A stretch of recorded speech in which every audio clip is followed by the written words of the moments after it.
Salut à tous mes rails. Aujourd'hui, on va continuer le guide de la survie en parlant d'un élément essentiel à la vie, je parle bien sûr de l'eau. En effet, sans eau vous êtes mort, je pense que je vais rien vous apprendre ici.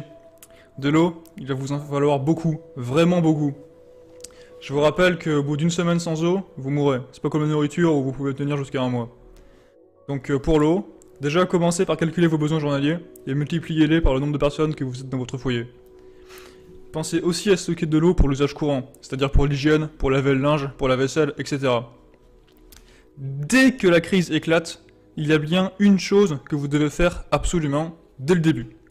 Si vous avez encore de l'eau potable, et ce sera probablement le cas au début de la crise, ce que vous devez faire, c'est de remplir à ras-le-bord votre baignoire, vos lavabos, vos seaux. Maintenant, on va parler de l'eau potable conditionnée. Elle est pas très chère à l'heure actuelle, donc vous pouvez prendre de l'eau de source, comme cristalline ou Courmayeur. L'eau de source est moins chère que l'eau minérale, c'est-à-dire Vittel et Evian par exemple. Pour vous donner une idée, avec 5 euros, vous pouvez avoir 5 bidons de 25 litres d'eau de source potable. Achetez aussi bien de l'eau en bidon que de l'eau en bouteille, ils ont des principes, des buts différents. L'eau en bouteille, c'est plus pratique pour se rendre compte de la consommation hebdomadaire, voire quotidienne, et également pour transporter, lorsqu'on est à pied, et idéal pour la distribution individuelle, alors que le bidon, lui, il est plus pratique pour les usages de gros, c'est-à-dire le repas, l'hygiène, le lave-linge, etc. Et plus pratique également pour le transport en véhicule. Bien sûr, vous pouvez réutiliser les bidons et les bouteilles pour du conditionnement, donc conditionnement de munitions, de nourriture, de sable, également d'eau, encore une fois. Hein. Vous pouvez même faire un entonnoir avec, hein. Donc gardez-les. Concernant les systèmes résilients, on a le récupérateur d'eau relié à une gouttière, pratique si vous êtes dans une zone exposée aux précipitations. Il existe plusieurs tailles pour ça. Vous pouvez même en mettre un sur votre balcon d'immeuble. Donc moi je vous conseille de regarder sur internet pour tout ce qui est récupérateur d'eau sur la gouttière. Hein. Il y a beaucoup d'infos là-dessus. Concernant le traitement de l'eau, qu'en est-il lorsque l'eau n'est pas traitée? Parce que en cas de situation dégradée, c'est ce que vous trouverez. Et si vos réserves s'amenuisent, il vous faudra de quoi purifier cette eau polluée. Alors comment la purifier? Alors d'abord on va passer à la technique de base. Donc vous pouvez filtrer l'eau pour enlever les débris. Alors la filtrer avec une passoire, un grillage fin, un t-shirt, une bouteille trouée. Et vous pouvez, après cette étape, faites bouillir l'eau. Une eau à plus de 100 degrés éliminera les bactéries à coup sûr.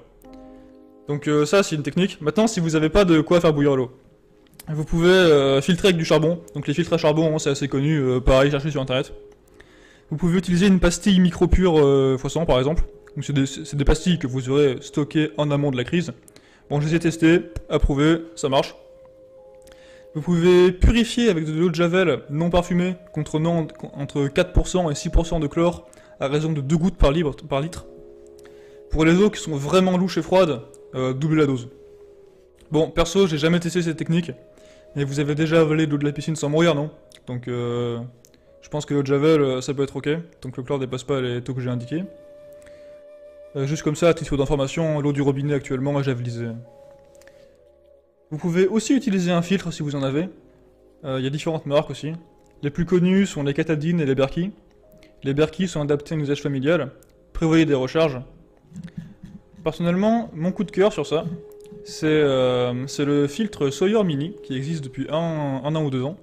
Il ressemble fortement à l'Lifestraw, sauf qu'il permet de filtrer jusqu'à 375 000 litres d'eau. C'est énorme, on ne fait pas mieux actuellement, donc je sais pas si vous vous représentez ce que c'est, hein, 375 000 litres d'eau. Le seul défaut, si on peut voir ça comme un défaut, c'est le débit qui est un peu inférieur à la concurrence.